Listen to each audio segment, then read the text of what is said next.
Hi starting లోనే మనకి ఒక అమ్మాయి కనిపిస్తుంది. ఆ అమ్మాయి తన పని తాను చేసుకుంటూ ఉంటే సడన్ గా తన ముందు ఒక మిర్రర్ ఆకారం కనిపిస్తుంది. ఇంతకు ముందు వరకు అక్కడ ఎంటీగా ఉంది, కానీ సడన్ గా ఆ ఆకారం కనిపించగానే ఆ అమ్మాయి కూడా ఆశ్చర్యంలో ఉంటుంది. అలా ఆశ్చర్యంగానే అది ఏంటో చూద్దామని దగ్గరికి వెళ్తుంది. ఆ ఆకారం లోపల స్మోక్ లాంటిది వెళ్తున్నట్టు కనిపిస్తుంది. వెంటనే ఆ అమ్మాయి కింద ఉన్న ఒక రాయిని తీసుకొని దాని పైకి విసురుతుంది. కానీ ఆ రాయి అక్కడ ఆగకుండా అక్కడ ఏమీ లేనట్టు అటుపక్కకు వెళ్లి పడిపోతుంది. ఈ అమ్మాయికి ఇంకా అర్థం కాదు, నా ముందు ఒక ఆకారం కనిపిస్తుంది కదా, దాని పైకి రాయి విసిరితే అక్కడ ఆగకుండా అటుపక్కకి ఎలా వెళ్ళిందని ఇంకా దగ్గరికి వెళ్తుంది. అలా తను దగ్గరికి వచ్చి చూస్తూ ఉన్నప్పుడే సడన్ గా ఆ మిర్రర్ పైకి లోపల నుంచి ఒక చెయ్యి వస్తుంది. ఆ అమ్మాయి చాలా భయపడుతుంది. అలా భయంతో చూస్తున్నప్పుడే ఆ మిర్రర్ లోపల చాలా మంది ఆకారాలు తనకి కనిపిస్తాయి. భయంతో ఆ అమ్మాయి పోలీసులకి ఇన్ఫార్మ్ ఇవ్వగానే ఫెడరల్ ఏజెంట్లైన ఫినోలా, బ్రెయిన్ ఇద్దరు అక్కడ ఏం జరిగిందో తెలుసుకోవడం కోసం వస్తారు. ఫినోలా చుట్టుపక్కల మొత్తం చూస్తే అక్కడ అంతా నార్మల్ గా ఉంటుంది. ఈ అమ్మాయి చెప్పినట్టు ఏమీ అక్కడ కనిపించవు. కానీ కింద పడ్డప్పుడు ఆ అమ్మాయి ఆల్రెడీ అక్కడ జరుగుతుంది మొత్తం వీడియో తీసి ఉంటుంది. అప్పుడే ఫినోలా ఆ వీడియోని మళ్ళీ గమనిస్తే తనకి అర్థమవుతుంది, ఆ ఆకారం లోపల ఉన్న వాళ్ళు భయంతో బయటికి రావడానికి ట్రై చేస్తున్నారు. కానీ అక్కడ ఈ వీడియోలో ఉన్నట్టు ఏమీ ఉండదు. రేడియేషన్ లెవెల్స్ కూడా మొత్తం అంతా నార్మల్ గా ఉంటాయి. తర్వాత ఫినోలా క్యాబిన్ లోకి వచ్చి కొన్ని డాక్యుమెంట్స్ ని చూస్తూ ఉన్నప్పుడు సౌండ్ డిటెక్టర్ ఒక వాయిస్ ని డిటెక్ట్ చేస్తుంది. ఆ డిటెక్ట్ చేసిన వాయిస్ బయటికి వింటే ఎవరైనా బయట ఉన్నారా అని వినిపిస్తుంది. అక్కడ ఉన్న అందరూ కూడా ఇదే వాయిస్ వింటారు. అప్పుడే ఫినోలా ఎవరైనా అక్కడ ఉన్నారా అంటుంది. దానికి రిటర్న్ లో అక్కడ నుంచి వాయిస్ వినిపిస్తుంది, నేను మీ క్యాంపు దగ్గర ఉన్న వెలుగుని చూడగలుగుతున్నాను అని. ఆ మాట వినగానే అక్కడ ఉన్న అందరూ షాక్ అవుతారు. ఇప్పటి వరకు వీళ్ళు అక్కడ ఏ ఆనవాళ్లు లేవని అనుకున్నారు కదా, నిజానికి ఇంతకు ముందు కనిపించిన ఆకారం ఇంకా అక్కడే ఉంటుంది, కాకపోతే వీళ్ళు దాన్ని చూడలేకపోతున్నారు. అలా అందరూ బయటికి వచ్చి ఆ ప్లేస్ ను చూస్తూ ఉంటే అప్పుడే రెండో డైమెన్షన్ లేయర్ ఓపెన్ అవుతుంది. అంటే ఈ ప్రపంచంలో ఎన్నో డైమెన్షన్స్ ఉన్నాయి. అప్పుడే వీళ్ళ ముందు మళ్ళీ ఆ ఆకారం కనిపిస్తుంది. అందులో నుంచి ఒక అమ్మాయి వాయిస్ వీళ్ళకి వినిపిస్తుంది. ఆ వాయిస్ వినగానే వీళ్ళందరూ షాక్ అవుతారు. నిజానికి మాట్లాడుతున్న ఆ అమ్మాయి పేరు నికోల్. తను నిజంగానే ఈ ప్రపంచంలో నుంచి కొన్ని సంవత్సరాల క్రితం తప్పిపోయింది. అప్పుడే ఫినోలా, నువ్వు కాకుండా నీ చుట్టుపక్కల ఎవరైనా ఉన్నారా అంటుంది. దానికి నికోల్, నేను ఒక్కదానే ఉన్నాను, ఇక్కడ నాకు భయంగా ఉంది అంటుంది.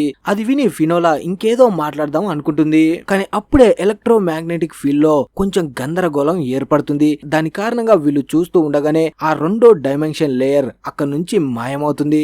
అప్పుడే అక్కడ ఉన్న రీసెర్చర్ ఫినోలాతో అంటాడు, నికోల్ లోపల నుంచి ఎప్పుడైతే బాగా ఎమోషనల్ గా ఫీల్ అవుతుందో అప్పుడే సిగ్నల్ స్టేబుల్ గా ఉంటుంది. తర్వాత కొంతసేపటికి ఫినోలా, బ్రైన్ ఇద్దరు నికోల్ వాళ్ళ నాన్నని అక్కడికి తీసుకువస్తారు. వాళ్ళ నాన్నని చూస్తే తను ఎమోషనల్ గా ఫీల్ అవుతుంది అని. అలాగే వాళ్ళ నాన్నతో చెప్తారు, నీ కూతురు నికోల్ ఇంకా ప్రాణాలతోటే ఉంది, కాకపోతే తను ఇంకో డైమెన్షన్ లో ఇరుక్కుపోయింది అంటారు. అలా వాళ్ళ నాన్నని అక్కడికి తీసుకువచ్చి నికోల్ తో మాట్లాడిస్తారు. అలా వాళ్ళ నాన్న మాట వినగానే నికోల్ చాలా ఎమోషనల్ అవుతుంది. తను ఎమోషనల్ అయితే సిగ్నల్ స్ట్రాంగ్ గా ఉంటుంది, తనని బయటికి తీసుకురావచ్చని వాళ్ళ నాన్నని ఇక్కడికి తీసుకువస్తారు. అలా మళ్ళీ ఆ లేయర్ వాళ్ళ ముందుకు వస్తుంది. నికోల్ వాళ్ళ నాన్నతో మాట్లాడుతూ, నాన్న, నేను చాలా సేపటి నుంచి ఇక్కడే ఇరుక్కుపోయాను, నేను మిమ్మల్ని చూడగలుగుతున్నాను అంటుంది. తన మాట విని బ్రెయిన్ ఇంకా ఫినోలా ఇద్దరు షాక్ అవుతారు. తను తప్పిపోయి కొన్ని సంవత్సరాలు అయింది కదా, కొన్ని గంటల నుంచి తను ఇక్కడ ఇరుక్కుపోయాను అంటుంది ఏంటి అని ఆశ్చర్యంలో ఉంటారు. అప్పుడే ఒక రీసెర్చర్ అంటాడు, ఒక్కొక్క డైమెన్షన్ లో టైం ఒక్కలా నడుస్తుంది, తను ఉన్న డైమెన్షన్ లో టైం స్లోగా నడుస్తుందేమో, అందుకే తను అక్కడ ఇరుక్కుపోయి కొంతసేపే అయ్యింది అంటుంది. మనకి మాత్రం చాలా ఏళ్లు గడిచిపోయాయి అంటాడు. అలా వీళ్ళు మాట్లాడుకుంటూ ఉంటే నికోల్ ఉన్న డైమెన్షన్ లో ఏదో విచిత్రంగా జరుగుతూ ఉంటుంది. అక్కడ ఉన్న ఏదో పవర్ ఆ డైమెన్షన్ లో ఇరుక్కుపోయిన వాళ్ళని బయటికి పంపడానికి హెల్ప్ చేస్తుంది. ఆ స్పెషల్ పవర్ ఏంటో తెలుసుకోవాలని ఆ డైమెన్షన్ చుట్టుపక్కల మొత్తం వెతుకుతూ ఉంటారు. అప్పుడే వీళ్ళకి ఒక క్రాష్ అయిన ఒక ఆకారం కనిపిస్తుంది. దాని దగ్గరికి వీళ్ళు వెళ్తే అక్కడ చాలా రేడియేషన్ ఉంటుంది. వీళ్ళు అక్కడికి వెళ్ళిన తర్వాతే అర్థమవుతుంది వీళ్ళకంటే ముందే ఎవరో ఇక్కడికి వచ్చారు అని. కాకపోతే ఎంత వెతికినా వీళ్ళకి అక్కడ ఎవ్వరూ కనిపించరు. ఇప్పుడు వీళ్ళు చేయాల్సింది ఏంటంటే నికోల్ ని ఎలాగైనా సరే ప్రాణాలతో కాపాడాలి. అప్పుడే ఒక రీసెర్చర్ వచ్చి ఈ విరిగిపోయిన భాగాన్ని చూస్తుంటే ఇదేదో స్పేస్ షిప్ కి సంబంధించిన దానిలా అనిపిస్తుంది. ఈ స్పేస్ షిప్ తో డైమెన్షన్లని క్రాష్ చేయొచ్చు, ఒక డైమెన్షన్ నుంచి ఇంకో డైమెన్షన్ లోకి వెళ్ళడానికి ఇలాంటి వెహికల్ ఉపయోగపడుతుంది అంటాడు. అలా కొంతసేపటికి ఆ స్పేస్ షిప్ కి సంబంధించిన ఆ భాగాన్ని దగ్గరికి తీసుకురాగానే ఆ డైమెన్షన్ లేయర్ లో ఉన్న వాళ్ళు ఇంకా చాలా క్లియర్ గా కనిపిస్తుంటారు. నికోల్ ని చూడగానే ఫినోలా తనని బయటికి రమ్మని పిలుస్తుంది. నికోల్ కూడా తనని చూస్తుంది. కాకపోతే ఆ డైమెన్షన్ నుంచి తను బయటికి రాలేకపోతుంది. ఇప్పుడు వీళ్ళ ముందు ఉన్న ఆ డైమెన్షన్ లేయర్ కూడా పూర్తిగా నాశనం అయిపోతూ ఉంటుంది. దాంతో ఫినోలా తెలివిగా ఆలోచించి ఒక్క ఫ్రేగ్మెంట్ ఆ డైమెన్షన్ ని నాశనం చేస్తుందంటే మిగిలి ఉన్న ఫ్రేగ్మెంట్ ని దాని లోపలికి వేస్తే అది స్టేబుల్ అవుతుంది, నికోల్ ని బయటికి తీయడానికి ఉపయోగపడుతుంది అంటుంది. అలా అందరూ కలిసి స్పేస్ షిప్ కి సంబంధించిన ఆ ఫ్రేగ్మెంట్ ని ఆ లేయర్ లోపలికి వేసేస్తారు. అది లేయర్ లోపలికి వెళ్ళగానే నికోల్ ఉన్న ఆ డైమెన్షన్ ఇంకా విజిబుల్ గా మారిపోతుంది. అప్పుడే నికోల్ చెయ్యిని బయటికి పెడుతుంది. వెంటనే ఫినోలా వెళ్లి తన చెయ్యి పట్టుకొని ఆ డైమెన్షన్ నుంచి బయటికి లాగుతుంది.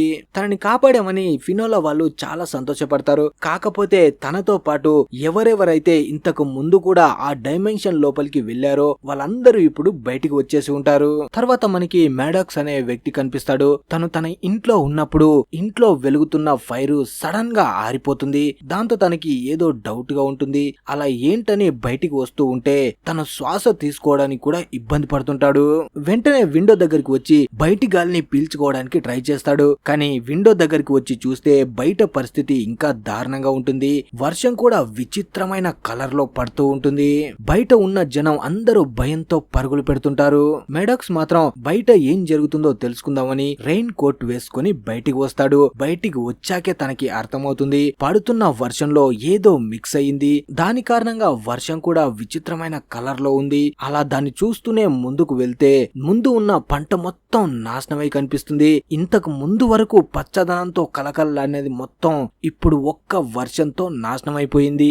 అలా నాశనమైన మొక్కజొన్న పంటకి విచిత్రంగా కొన్ని పువ్వులు పూస్తాయి. అవి దానికి పూసే పువ్వులే కాదు, ఇవి కలర్ కూడా బ్లూ కలర్ లో ఉంటాయి. తను ఇంతవరకు చూడని ఆ పువ్వులని విచిత్రంగా చూస్తూ ఆ మొక్కజొన్న పంటని దాటి బయటికి వచ్చి ఇంకా చాలా ఆశ్చర్యపోతాడు.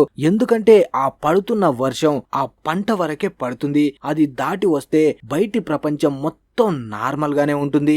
ఇప్పుడు తను ఈ విషయం గురించి ఎవరికైనా చెప్పాలి అనుకుంటాడు. కానీ అంతలో సడన్ గా ఎవరో తన గొంతు పట్టుకొని నొక్కుతున్నట్టు అనిపిస్తుంది. వాళ్ళని తప్పించుకోవడానికి చాలా ట్రై చేస్తారు. కానీ కనిపించని ఫోర్స్ వల్ల తను తప్పించుకోలేక అక్కడే కింద పడిపోతాడు.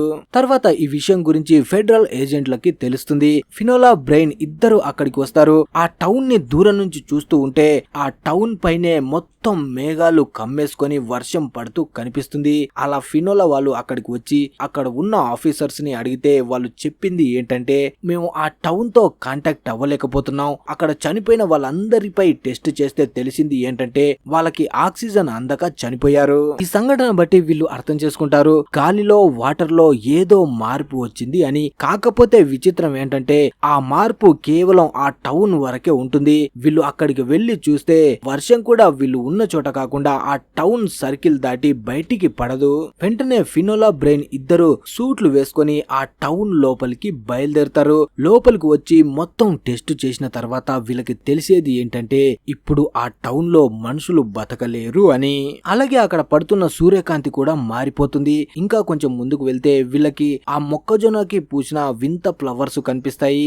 వాటిని చూడగానే వీళ్ళు అనుకుంటారు వీటిని తీసుకువెళ్లి టెస్ట్ చేస్తే ఏదైనా ఆధారం దొరకొచ్చని. వాటిని తీసుకొని ఇంకా కొంచెం ముందుకు వెళ్తారు. అప్పుడే వీళ్ళకి టౌన్ లో ఉన్న ఒక గ్రీన్ హౌస్ కనిపిస్తుంది. ఆ గ్రీన్ హౌస్ లోపలికి వెళ్తే లోపల ఉన్న చెట్లు మొత్తం నార్మల్ గా ఉంటాయి. అలాగే అక్కడ కొంతమంది సర్వైవర్స్ కూడా ఉంటారు. వాళ్ళు భయంగా దాక్కొని బతుకుతుంటారు. అప్పుడే సర్వైవర్స్ ఫినోలా వాళ్ళని చూడగానే మమ్మల్ని ఇక్కడ నుంచి తీసుకువెళ్ళండి అని ఏడుస్తారు. కానీ ఫినోలా వాళ్ళు మాత్రం మీరు ఇక్కడ నుంచి బయటికి వెళ్తే ప్రాణాలతో బతకలేరు, అందుకే ఇక్కడే ఉండండి, మేము ఏదైనా మార్గాన్ని వెతుకుతామని. బ్రెయిన్ అక్కడే ఉండి రీసెర్చ్ చేస్తూ ఉంటే ఫినోలా ఆ పువ్వులను తీసుకొని రీసెర్చ్ క్యాంప్ దగ్గరికి వస్తుంది వాటి మీద టెస్ట్ చేయాలని. అలా ఆ పువ్వు మీద టెస్ట్ చేసిన తర్వాత వీళ్ళకి తెలిసేది ఏంటంటే ఆ పువ్వుల వల్లే వాతావరణం మొత్తం మారిపోయింది. అవి ఆక్సిజన్ ని కాకుండా CO2 ని బయటకి వదులుతాయి. దీని కారణంగానే అందరూ చనిపోతున్నారు. ఇది ఒక ఏలియన్ ప్లాంట్ అని తెలుస్తుంది. అప్పుడే ఫినోలా అనుకుంటుంది ఈ మార్పు రావడానికి కారణం ఏదైనా ఏలియనే అయి ఉంటుంది, దానికి సంబంధించిన ఆధారం ఏదైనా అక్కడ దొరుకుతుందని మళ్ళీ మొత్తం వెతుకుతూ ఉంటారు. అలా కొంతసేపు వెతికిన తర్వాత ఏలియన్ షిప్ కు సంబంధించిన ఒక భాగం ఆ టౌన్ దగ్గరే పడిపోయి కనిపిస్తుంది. ఈ భాగం ఇంకా యాక్టివ్ లో ఉంటుంది. దీని కారణంగానే ఈ టౌన్ చుట్టుపక్కల మొత్తం వాతావరణం వాతావరణంలో మార్పులు వచ్చాయి. అప్పుడే సైంటిస్టులు ఆ భాగానికి సంబంధించిన ఫ్రీక్వెన్సీని మనం తగ్గిస్తే వాతావరణంలో మార్పులు కూడా మనం మార్చగలం అంటాడు. కానీ ఇది చెప్పినంత ఈజీ కాదు. ఇంతకు ముందు గ్రీన్ హౌస్ లో చూసిన సర్వైవర్స్ లో వీళ్ళు బ్లడ్ టెస్ట్ చేస్తే వీళ్ళకి తెలిసేది ఏంటంటే వాళ్ళ బాడీస్ లో మ్యూటేషన్ జరిగింది. దీని కారణంగా వాళ్ళ లోపల ఉన్న బ్లడ్ సెల్స్ ఆక్సిజన్ ని కాకుండా క్లోరిన్ గ్యాస్ ని రిలీజ్ చేస్తున్నాయి. ఇప్పుడు వీళ్ళు ఆ ప్రాంతంలో బతికేలా ఏర్పడ్డారు. ఒకవేళ వాళ్ళకి ఆక్సిజన్ మనం ఇచ్చామంటే వెంటనే చనిపోతారు. అప్పుడే బ్రెయిన్ ఫినోలా వాళ్ళకి ఇన్ఫర్మేషన్ ఇస్తాడు. ఈ సిటీ మీద ఉన్న మబ్బులు మొత్తం అంతటా స్ప్రెడ్ అవుతున్నాయి. మనం వెంటనే ఆ ఏలియన్ భాగానికి సంబంధించిన ఫ్రీక్వెన్సీని తగ్గించాలి, లేకపోతే ఆ మేఘాలు మెల్లమెల్లగా మొత్తం స్ప్రెడ్ అవుతాయి అంటాడు. ఇప్పుడు బ్రెయిన్ ఫినోలా ఇద్దరు మాట్లాడుకుంటుంటే బ్రెయిన్ అంటాడు, ఇక్కడ మిగిలిన సర్వైవర్స్ ని మనం ఇక్కడే వదిలేసి వెళ్లిపోవాలి, లేకపోతే అందరికీ ప్రమాదమే అని. కానీ ఫినోలా మాత్రం అలా వాళ్ళని వదిలేయడం చాలా పెద్ద పాపం, వాళ్ళు కూడా మనుషులే కదా అంటుంది. కానీ బ్రెయిన్ మాత్రం వాళ్ళు మనుషులే, కాకపోతే ఇప్పుడు వాళ్ళు ఆక్సిజన్ పీల్చుకొని బతకలేరు, వాళ్ళు మొత్తం ఏలియన్స్ లా మారిపోయారు అంటాడు. కానీ ఫినోలా మాత్రం చాలా బాధపడుతుంది. అప్పుడే తనకి ఇంతకు ముందు వాళ్ళు సాల్వ్ చేసిన ఆ డైమెన్షన్ ఫ్రీక్వెన్సీ గుర్తుకు వస్తుంది. ఈ ఫ్రీక్వెన్సీ ని వీళ్ళ మీద ఉపయోగిస్తే అది వీళ్ళని ఏ స్టేజ్ కి తీసుకువెళ్తుందంటే వీళ్ళు చనిపోయారు అనుకుంటాం, కాకపోతే వీళ్ళు ప్రాణాలతో ఉంటారు కానీ ఫ్రీజ్ అయి ఉంటారు. ఫ్యూచర్ లో ఎప్పుడైనా మనకి టెక్నాలజీ ఉన్నప్పుడు మళ్ళీ ఆ ఫ్రీక్వెన్సీని క్యాప్చర్ చేసి మనం వాళ్ళని ప్రాణాలతో బయటికి తీసుకురావచ్చు అంటుంది. అలా వీళ్ళు అనుకున్నట్టే ఫ్రీక్వెంట్ 489 ని ఆ గ్రీన్ హౌస్ లోపలికి తీసుకువచ్చి యాక్టివేట్ చేస్తారు. అది యాక్టివేట్ అవ్వగానే వాళ్ళు అనుకున్నట్టే మ్యూటేట్ అయిన అందరూ ఫ్రీజ్ అయిపోతారు. వాళ్ళని చూస్తే అస్సలు కదలను కూడా కదలరు. చూసిన వాళ్ళు చనిపోయారు అనుకునేలా. కానీ లైఫ్ మానిటరింగ్ డివైస్ ని వాళ్ళ దగ్గరికి తీసుకువెళ్ళగానే వాళ్ళు ఇంకా ప్రాణాలతోటే ఉన్నారు, కాకపోతే ఫ్రీజ్ అయి ఉన్నారని చూపెడుతుంది. అలా వాళ్ళని ఫ్రీజ్ చేసిన తర్వాత అలా చాలా కష్టపడి ఆ ఏలియన్ స్పేస్ షిప్ భాగంలో ఉన్న ఫ్రీక్వెన్సీని తగ్గిస్తారు. దాంతో అంతా నార్మల్ అయిపోతుంది. అలా ఆ ప్రాబ్లం కూడా సాల్వ్ చేసిన తర్వాత బ్రెయిన్ ఇంకా ఫినోలాకి ఇంకో కొత్త ప్రాబ్లం వస్తుంది. తర్వాత మనకి ఒక బస్ కనిపిస్తుంది. ఆ బస్సులో ఒక వ్యక్తి అక్కడ సీట్ లో కూర్చున్న అమ్మాయితో మాట్లాడడానికి ట్రై చేస్తాడు. కానీ తను మాట్లాడుతూ ఉన్నప్పుడే సడన్ గా బస్సులో వింతగా సౌండ్ వినిపిస్తుంది. ఆ సౌండ్ వినిపించిన తర్వాత బస్సులో ఉన్న ఎవ్వరికి చెవులు వినిపించవు. ఆ అమ్మాయి కూడా తన ముందు మాట్లాడుతున్న వ్యక్తి లిప్స్ ను మాత్రమే చూస్తుంది. తనకి తను మాట్లాడేది ఏది వినపడదు. అప్పుడే సడన్ గా రోడ్డుపై ఒక వామ్ హోల్ ఓపెన్ అవుతుంది. వీళ్ళు వెళ్తున్న ఆ బస్సు సడన్ గా ఆ వామ్ హోల్ లోపలికి వెళ్లిపోయి మెక్సికోలో ఒక రోడ్డుపై క్రాష్ అవుతుంది. ఈ క్రాష్ ఎంత దారుణంగా ఉంటుంది అంటే బస్సులో ఉన్న అందరూ చనిపోతారు. కేవలం ఆ అమ్మాయితో మాట్లాడడానికి ట్రై చేసిన వాడు మాత్రం ప్రాణాలతో ఉంటాడు. అలా తన ప్రాణాలని అరచేతిలో పెట్టుకొని ఆ బస్సు నుంచి బయటికి వస్తే తన ముందు ఒక వ్యక్తి నిలబడి కనిపిస్తాడు. అతన్ని చూస్తూ ఉంటే ఈ ప్రమాదం జరుగుతుందని తనకి ముందే తెలిసినట్టు అనిపిస్తుంది. కొంతసేపటికి ఫినోలా వాళ్ళు అక్కడికి వస్తారు. అక్కడికి వచ్చి ఆ బస్సుకి సంబంధించిన ఫుటేజ్ ని చూస్తే ఒక్క నిమిషంలో ఆ బస్సు యుఎస్ నుంచి మెక్సికో వరకు వచ్చిందని అర్థమవుతుంది. అక్కడికి వచ్చి అందరూ రీసెర్చ్ చేసిన తర్వాత తెలిసింది ఏంటంటే చాలా పవర్ఫుల్ గా ఉన్న ఏదో ఎనర్జీ సోర్స్ వల్ల మొత్తం స్పేస్ టైమ్ లో మార్పులు వచ్చాయి. దాని కారణంగా ఒక వామ్ హోల్ ఓపెన్ అయ్యింది. ఇలా జరగడానికి ఒకే కారణం ఉంటుంది, అదే ఏలియన్ డెబ్రీ అయి ఉంటుంది అనుకుంటారు. ఆ తర్వాత ఆ బస్సులో సర్వైవ్ అయిన వాడి దగ్గరికి వెళ్తారు. కాకపోతే వాడు బయటికి వచ్చిన తర్వాత వాడి తలలో బుల్లెట్ దింపి చంపేసి ఉంటారు. అలాగే వాడిని చంపిన తర్వాత వాడి తలలో కొంత భాగాన్ని తీసుకెళ్లి ఉంటారు. ఇప్పుడు ఫినోలాకి బ్రెయిన్ కి అనిపిస్తుంది మనం ఇంతకు ముందు సాల్వ్ చేసిన కేసులాగే ఇది కూడా ఏలియన్స్ పనే అయి ఉంటుంది అనుకుని ఎక్కడైతే ఆ బస్సు ఆ వామ్ హోల్ లోపలికి వెళ్ళిందో అక్కడికి వెళ్లి మొత్తాన్ని సెర్చ్ చేస్తూ ఉంటారు. అప్పుడే వాళ్ళకి అక్కడ ఒక వింత సౌండ్ వినిపిస్తుంది. ఆ సౌండ్ ఎక్కడి నుంచి వస్తుందని బ్రెయిన్ ఫినోలా ఇద్దరు వెతుకుతూ ఉంటారు. కానీ అక్కడ ఉన్న లేడీ రీసెర్చర్ చెప్తుంది ఆ సౌండ్ ఇప్పుడు మొత్తం సిటీ అంతటా వినిపిస్తుంది అని. అలా వెతుకుతూ ఉండగానే సడన్ గా సౌండ్ ఆగిపోతుంది. తర్వాత ఫినోలా బ్రెయిన్ తో అంటుంది ఈ సౌండ్ ని ఆ వామ్ హోల్ ని చూస్తూ ఉంటే ఏదో గుర్తు తెలియని ఆర్గనైజేషన్ వాళ్ళు ఇదంతా చేస్తుండొచ్చు, దేనిపైనో వాళ్ళు టెస్ట్ చేస్తున్నారు అంటుంది. వాళ్ళు జాయింట్ గా పెద్ద వామ్ హోల్ ని క్రియేట్ చేయడానికి ట్రై చేశారు, వాళ్ళని ఎలాగైనా మనం కనిపెట్టాలి అంటుంది. ఆ తర్వాత తను ఆ కేసుకు సంబంధించిన అన్ని డాక్యుమెంట్స్ ని చూస్తూ ఉన్నప్పుడే తనకి ఒక విషయం తెలుస్తుంది. ఇంతకు ముందు కూడా రష్యాలో ఇలాంటి సంఘటనే జరిగింది అని. ఆ సంఘటన జరిగిన దగ్గర 2 జేసీబీలు ఉన్నాయి. వాటి బకెట్స్ 2 ఓపెన్ అయి ఉన్నాయి. ఆ సీన్ ని చూసిన తర్వాత ఫినోలాకి ఏదో గుర్తుకు వస్తుంది. వెంటనే బస్సు సంఘటన ఎక్కడైతే జరిగిందో ఆ మ్యాప్ ని ఓపెన్ చేసి దాన్ని క్లియర్ గా చూస్తే తనకి అప్పుడే అర్థమవుతుంది. ఆ బస్సు ఆ వామ్ హోల్ లోకి వెళ్లిన దగ్గర రోడ్డుకి అటువైపు ఇటువైపు 2 ఎలక్ట్రికల్ పోల్స్ ఉన్నాయి. ఎవరైనా వామ్ హోల్ ని క్రియేట్ చేయాలంటే 2 స్టీల్ కండక్టర్స్ అవసరం పడతాయి. ఆ వచ్చిన ఆ విచిత్రమైన సౌండ్ ఏదైనా ఏలియన్ డివైస్ ని వాళ్ళు చార్జ్ చేస్తున్నప్పుడు వచ్చే సౌండ్, అది చార్జ్ అయిన తర్వాతే వామ్ హోల్ ఓపెన్ అవ్వగలదు. వీళ్ళు ఇది టెస్ట్ మాత్రమే చేశారు. వీళ్ళు జాయింట్ గా పెద్ద వామ్ హోల్ ని క్రియేట్ చేయబోతున్నారు. అలా క్రియేట్ చేసి మొత్తం బాస్టన్ సిటీని షిఫ్ట్ చేయాలి అనుకుంటున్నారు. ఇలా పెద్ద వామ్ హోల్ ని క్రియేట్ చేయాలంటే వాళ్ళకి 2 స్టీల్ బిల్డింగ్స్ కావాలి. అలాంటి బిల్డింగ్స్ బాస్టన్ సిటీలో చాలా ఉన్నాయి. మొదటి బిల్డింగ్ పార్కర్ బిల్డింగ్, రెండోది లేక్ బిల్డింగ్. వీటి మధ్యలో వామ్ హోల్ క్రియేట్ చేస్తే మొత్తం బాస్టన్ సిటీని ఇన్విజిబుల్ గా మార్చొచ్చు. ఇప్పుడు బ్రైన్, ఫినోలా ఇద్దరు చెరో బిల్డింగ్ లోపలికి బెటాలియన్ తో వెళ్తారు. అక్కడ ఏదైనా ఏలియన్ ఆనవాళ్లు కనిపిస్తాయేమో అని. అలా బ్రెయిన్ పార్కర్ బిల్డింగ్ లోపలికి రాగానే లోపల తనకి ఏలియన్ డివైస్ ఒకటి కనిపిస్తుంది.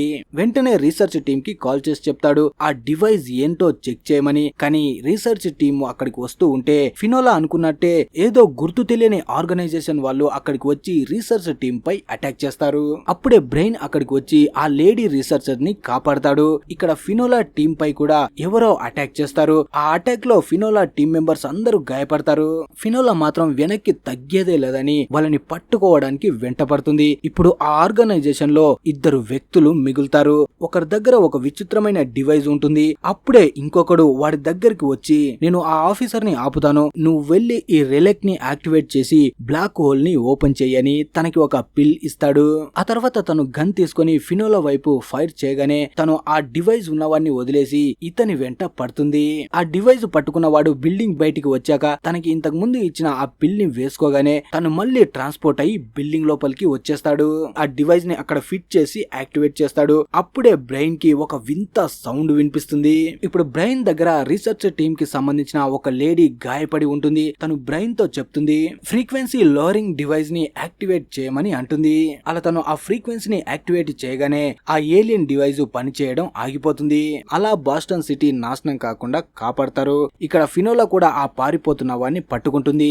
బ్రెయిన్, ఫినోలా ఇద్దరు చాలా తెలివితో వచ్చిన ప్రమాదాలని ఆపేస్తారు. అలా ఈ మూవీ ముగుస్తుంది. మరి ఈ మూవీ మీకు ఎలా అనిపించింది అనేది కింద కామెంట్ చేసి చెప్పండి. అలాగే ఈ వీడియో మీకు నచ్చితే ప్లీజ్ వీడియోని లైక్ చేసి ఛానల్ ని సబ్స్క్రైబ్ చేసుకోండి. Thanks for watching.